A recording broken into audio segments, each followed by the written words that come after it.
Anything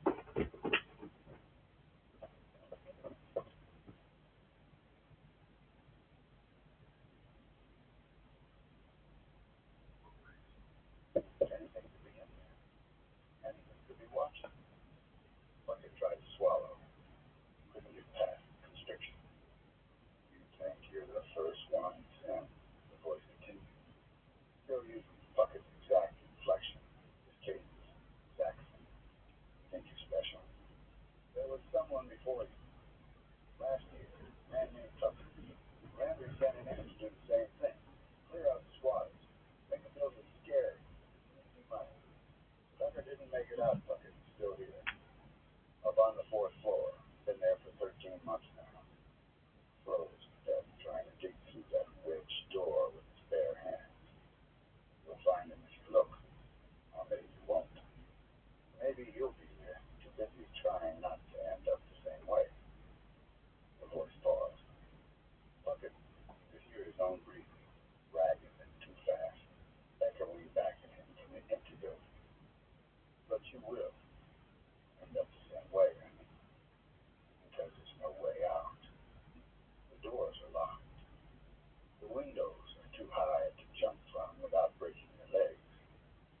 And even if you did jump, even if you made it to the ground, where would you go? Back to that efficiency apartment? Back to owing money you can't pay? Back to working bottom dollar jobs for nothing money until you die? At least here it'll be quick. Cold's not a bad way to go once you stop fighting it. Just get tired, then you sleep. And you don't wake up. Peaceful almost. Bucket forced himself to think. Stop listening to his own voice telling him he was going to die. There had to be a way out. Had to be. The building had a basement. He'd seen the stairs leading down when he checked the ground floor earlier, but he hadn't gone down there. Basements in old buildings like this usually had coal chutes, delivery engines, ways to bring fuel in from the street without going through the building. If the old man had been living here for 30 years, he needed access to the basement. Needed for water, maybe, or for another way in and out. If Puckett could find it, he could escape. He went back through the main hallway, moving fast and careful, checking each shadow before passing it. The basement stairs were near the back of the building, in a small alcove off the main corridor. The door was missing, just an empty frame, and beyond it a wooden staircase descending into blackness. He shone the flashlight down. The stairs were intact, the walls on either side bare stone, slick with moisture. He could see maybe 10 steps before the beam disappeared into darkness. He started down one step at a time, testing each board before putting his weight on it. The air got colder as he descended, and damper, the smell of water and mold stronger, mixed with something else, earth maybe, or stone that had been wet for so long it had started to decompose. His breath fogged in front of him, thick white clouds that hung in the stillness. The basement was larger than he'd expected. The single open space was extended under the entire footprint of the building. The ceiling was low, maybe 7 feet, supported by brick pillars spaced every 15 feet.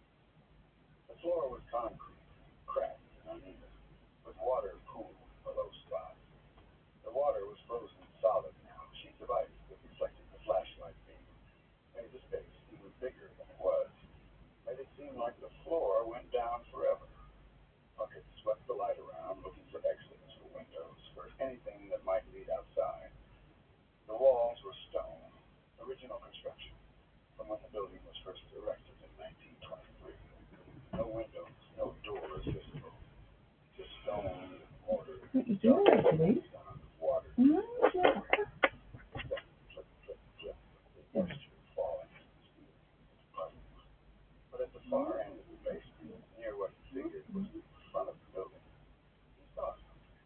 A wooden door set into the stone wall held shut, with a heavy iron bar across the frame. Old hardware, old construction, the kind they didn't make anymore. He walked toward it, his boots crunching on the ice, each step echoing off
crouched down and shone the flashlight inside. He could see maybe 20 feet before the beam disappeared. The tunnel looked old, maybe as old as the building itself. Cold sheet, heavy.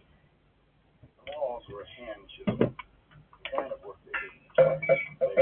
And coal came down. The tunnel connected to the street. It might not be open. It might still be open. It might be its way out. He got down on his hands and knees, crawled inside, pushing the flashlight ahead of him, the gun still tucked in his waistband. The tunnel was tight. The ceiling was scraping his back, pressing down on him. The walls pressed in on both sides. He moved forward inch by inch, his breath echoing in the confined space, his knees aching on the hard-packed dirt. After maybe 30 feet, the tunnel turned and started climbing more steeply. The dirt floor gave way to stone steps, narrow, uneven, carved directly into the rock, worn smooth in the middle from decades of use. He climbed, knees protesting, hands numb from cold and rough stone. The tunnel narrowed, his shoulders scraped the walls with every movement. Then he saw light. Not much. Just a faint gray glow ahead, filtering down from above. Or street light. Something from outside. Something that meant escape. He crawled faster, ignoring the pain in his knees, ignoring the way the walls scraped his shoulders and back, ignoring everything except the light ahead. The light grew brighter. He could see the end of the tunnel now, maybe 10 feet ahead. A grate. The tunnel ended at a metal grate set into the sidewalk, the kind they used for basement ventilation. The grate was maybe 2 feet square. Heavy iron bars spaced 4 inches apart. Through the gaps, Bucket could see the street outside covered in snow, pristine and untouched. He could see the bottom of a streetlight pole. He could see his truck parked across the street, exactly where he'd left it. So close. He grabbed it. He pushed harder, putting his shoulder into it. The grate shifted slightly, scraping against the concrete frame. But it didn't lift. It was secured somehow from the outside. He couldn't see how. Bolts, maybe, or a locking mechanism. He pulled the crowbar from his belt and wedged it between the grate and the frame, trying to pry it loose. Crowbar slipped. He tried again, finding better purchase, and pulled down hard. Something gave him. Metal scraping metal. The bolt shearing. He repositioned the crowbar and pulled again. Another sound of breaking metal. The grate shifted. He grabbed it with both hands and pushed. It lifted an inch, then 2 inches. Cold air rushing through the gap, carrying the smell of snow and exhaust and freedom. He could see the street now, could see the sky, pale gray with dawn coming. He pushed harder. The grate lifted higher. He got one arm through the gap, then his head, then his shoulders. He was halfway out when he heard it. Footsteps behind him. In the tunnel, coming fast. He pulled himself up, kicking his legs, trying to get out before whatever was behind him reached him. His chest scraped against the concrete frame, the metal rough and cold. His coat snagged on something. He yanked it free and pulled himself up onto the sidewalk, rolling onto his back in the snow. He looked down at the grate. The old man was there, pressed against the grate from below, his face pushed up against the iron bars. His eyes were wide, his mouth open, his teeth bared. He was making a sound, low and continuous, somewhere between a growl and a moan, something that didn't sound human. Then he spoke, and the voice was Puckett's voice again, perfect and identical. You ain't getting out that easy. Puckett scrambled backward in the snow, away from the grate, his boots slipping on the ice. He pulled the Glock from his waistband and aimed it at the old man's face, his hands shaking so hard he could barely hold the gun steady.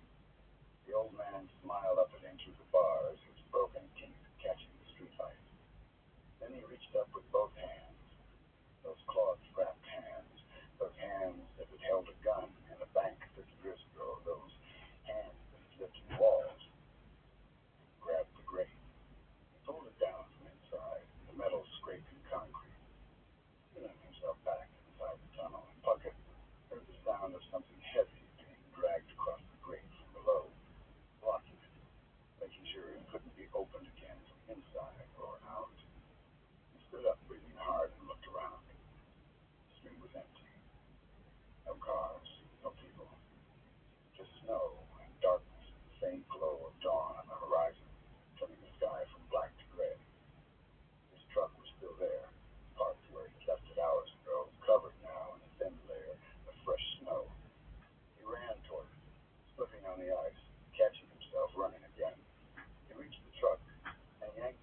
empty streets out of Welch, heading east toward Bluefield, toward anywhere that wasn't here. He drove for hours, not really paying attention to where he was going, just following the roads east through the mountains. The sun came up behind him, pale and weak through the clouds. The snow kept falling. By the time he crossed into Virginia, he was exhausted, running on nothing but adrenaline and fear. He pulled into a rest stop outside of Bluefield and parked in the far corner of the lot, away from the other cars. He left the engine running, the heat on, and sat there staring at the dashboard, trying to process what had happened, trying to understand. Landry had tried to have him killed, had hired him to walk into a trap, had locked him inside a building with a man who'd been living in walls for 30 years, had expected them both to die so he could bulldoze the building and take the money. Simple, clean, no witnesses, except Puckett got out. He found the tunnel, had broken through the bridge, had escaped. And now Landry didn't know if Puckett was alive or dead, didn't know what Puckett knew, didn't know if Puckett would talk. That made Puckett dangerous. That made him a problem. Puckett sat there for a long time, the engine idling, snow falling outside. Then he put the truck in gear and pulled back onto the highway, heading south this time, away from West Virginia entirely, toward Tennessee maybe, or North Carolina, somewhere far enough away that Landry couldn't reach him. Somewhere he could disappear. He didn't know what he was going to do when he got there. Didn't know how he was going to survive with no money, and no job, and no references. But he knew he couldn't stay here. Couldn't stay anywhere near Welch or Landry or that building. The Elkhorn would burn eventually. Maybe not from the old man setting fire to it. Maybe just from time and decay, and the fact that condemned buildings in towns like Welch had a way of catching fire right before they were supposed to be demolished. The old man would get out before that happened. Had 30 years of practice living in walls, moving through buildings, surviving in places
cause unknown, but suspected to be squatters using open flames.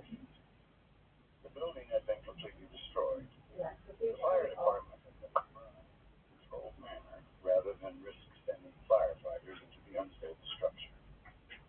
No injuries reported. The lot would be cleared and sold as planned. The article included a quote from Landry, the property owner. He expressed sadness at the loss of the historic building. He noted that the demolition had been scheduled anyway, so the fire had simply accelerated the timeline. The investigation was ongoing. No mention of bodies found in the rubble. No mention of money. No mention of anyone being trapped inside. Puckett read the article 3 times, standing there on the sidewalk, the cold wind cutting through his coat. Then he folded the paper and shoved it in his pocket and kept walking. The old man had to have gotten out. The article would have mentioned they found remains, unless the fire had been hot enough to destroy everything, to burn bone to ash, to leave nothing to find. But Puckett didn't think so. He thought the old man had gotten out the same way he always got out, through whatever secret passage he used, whatever route through the walls only he knew about. And the money had burned. $3 million gone, turned to ash. Or maybe Landry had gotten to it first, had sent someone in before the fire, had recovered what he could. Puckett would never know. He went back to work the next day like nothing had changed. Loaded trucks, stacked pallets, took his cash. The routine was comforting, predictable, safe. On his 21st day in Princeton, he found the envelope. He was walking back to the motel after work. Exhausted, sore, thinking about nothing except getting horizontal and maybe sleeping for more than 3 hours, when he noticed his motel room door was slightly ajar. Just a crack, maybe an inch, but enough to see that the latch hadn't caught. He stopped 10 feet away and stared at it. He always locked the door. Always checked it twice before leaving. Always. He pulled the Glock from his waistband. He started carrying it everywhere now, and always loaded, always ready, and approached slowly.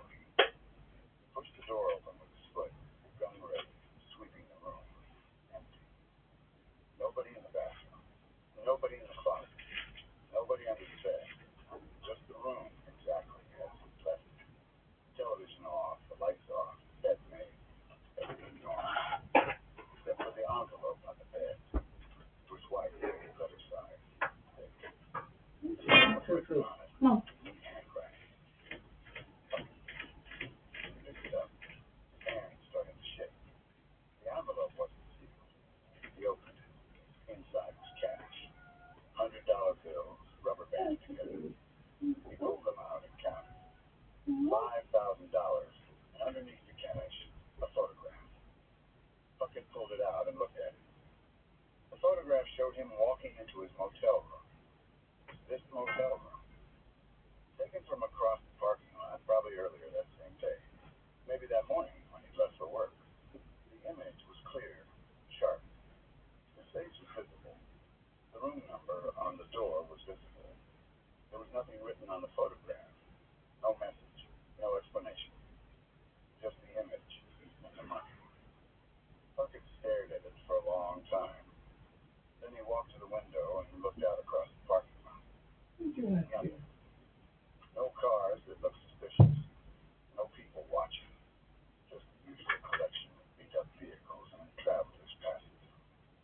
He went back to the bed and looked at the envelope again. The handwriting. The way his name was written. Careful. He knew what it meant. The old man had survived. Had gotten out of the Elkhorn before it burned. And somehow, impossibly, he found Puckett. Had followed him to Princeton. Had watched him.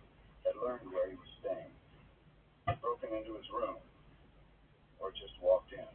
The locks on his doors were garbage. And left the money. A message. Or a payment. Or both. Puckett sat on the edge of the bed, the photograph in one hand, the cash in the other, trying to understand. $5,000. More money than he'd make at the lumber yard in months.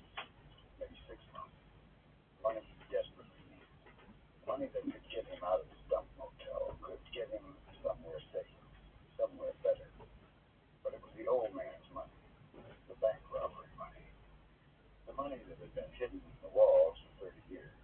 The money that was supposed to have burned. And accepted at the end. What?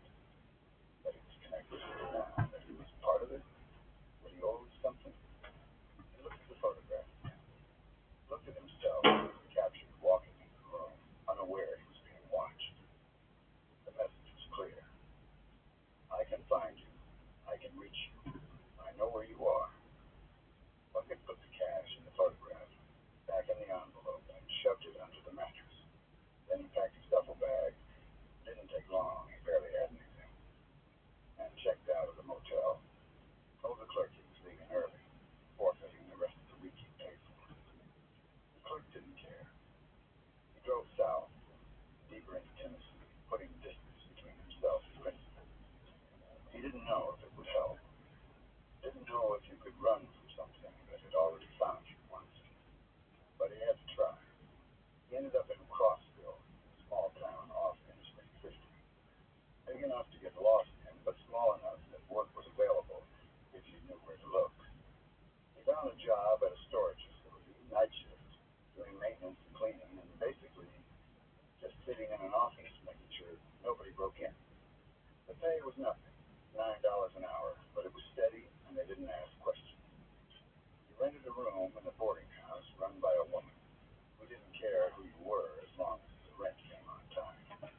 $80 a week, shared bathroom, no kitchen, but it had a lock on the door and nobody bothered him. The money from the envelope, $5,000. He kept hidden it, didn't spend it, didn't touch it. He just kept it under the floorboard in his room, wrapped in plastic, along with the photograph. He told himself he'd spend it when he had to, when things got desperate, when he had no other choice. But he didn't need to. The storage facility job was enough to cover rent and food, barely, but enough. The days turned into weeks. The weeks turned into months. Buckets fell into a routine, work at night, sleep during the day, keep his head down, avoid people. The fear started to fade, or at least dull. He stopped checking over his shoulder constantly. Stopped jumping at every sound in the walls of the boarding house. Stopped sleeping with a gun under his pillow. Started to feel like maybe he'd gotten away. And then in March, the second envelope arrived. He found it on his doorstep one morning when he got home from work. Same white envelope, same neat handwriting, name Puckett. Inside, $10,000 in hundreds, and another photograph. His photograph showed him at work, at the storage facility, standing in the office, visible through the window, his face illuminated by the desk lamp. Taken from outside the fence, probably at night. No message, just the image and the money. Puckett stood there in the hallway of the boarding house, staring at the photograph, feeling the fear come flooding back. It wasn't safe. Had never been safe. The old man had found him again.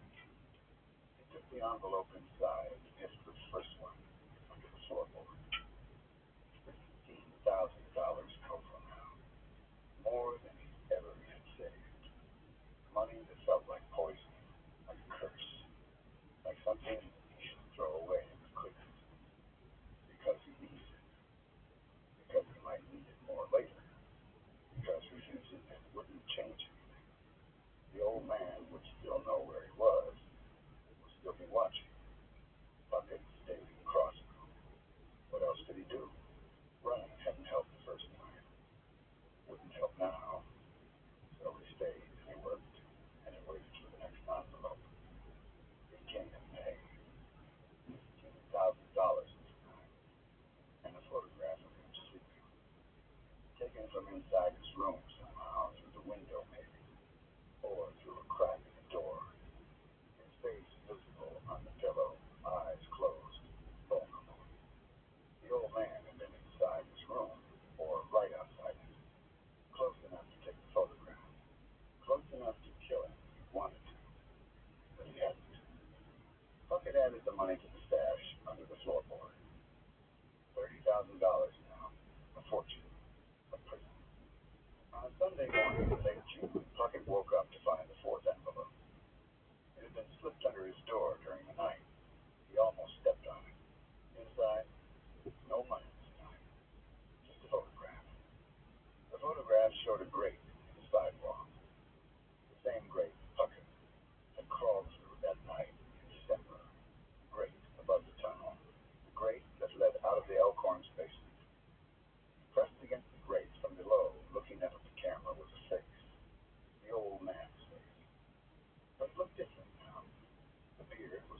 shorter. Skin looked cleaner. The eyes were clearer, more focused. He looked almost normal, almost human, almost like someone you might pass on the street and never notice. He was smiling in the photograph, that same broken tooth smile. But the smile looked different now, not threatening, not predatory, almost friendly. On the back of the photograph, written in that same neat handwriting, was a single sentence: "You were never there." Puckett stared at the words for a long time. Then he turned the photograph over and looked at the old man's face again, at that smile, those eyes. "You were never there." What did that mean? Puckett should forget what happened, that he should pretend that night never occurred. The old man had given him a gift: survival, escape, freedom.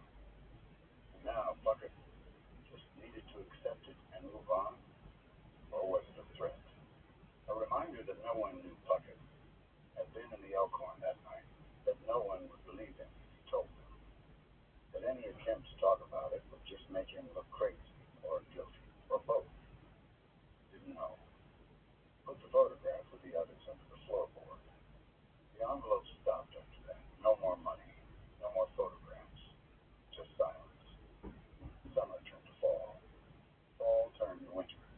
A year passed. Puckett kept working at the storage facility, kept living in the boarding house, kept waiting for the next envelope, the next sign that the old man was still watching. But nothing came. He used some of the money eventually. Had to. The boarding house raised the rent.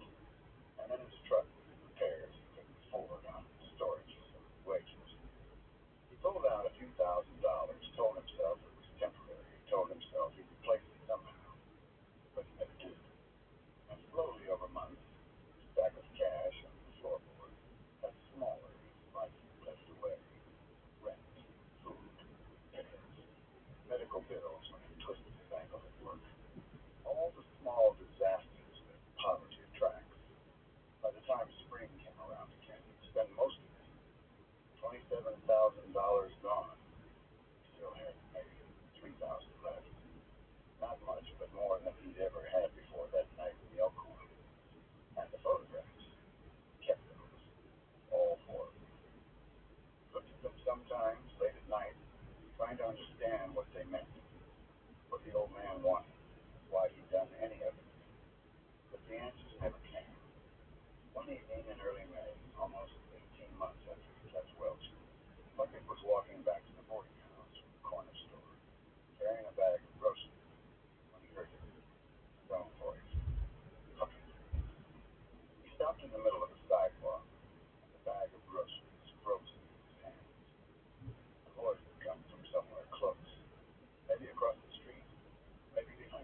just hear his own voice calling to him from inside the walls, and he'd know it was time.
Alexa, take it off. Okay.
Uh-huh.